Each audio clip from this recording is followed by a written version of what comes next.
Kamoškovia, ahojte. Akorát som videla jedného chlapca tiktokera, španielského maturanta teda, hej, ktorý rozprával, že ja neviem asi po španielsky, asi neviem dobre po španielsky, lebo dostali nejaké povinné čítanie knižky a hovoril, že už hodinu číta jednu stranu a že nerozumie, že musí sa tomu hrozne venovať, pomáhať si s rôznymi slovníkmi a s umelou inteligenciou, že proste nevie.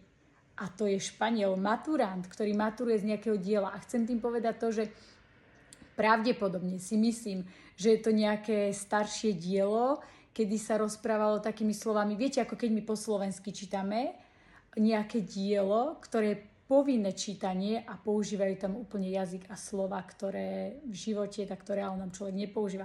Takže vidíte, Španiel, mňa to preto zaujalo to video, lebo Španiel povedal, že ja asi neviem po španielsky. A akože jasné, že vie po španielsky, akože brutálne, všetci tak chceme hovoriť, ako rozpráva on.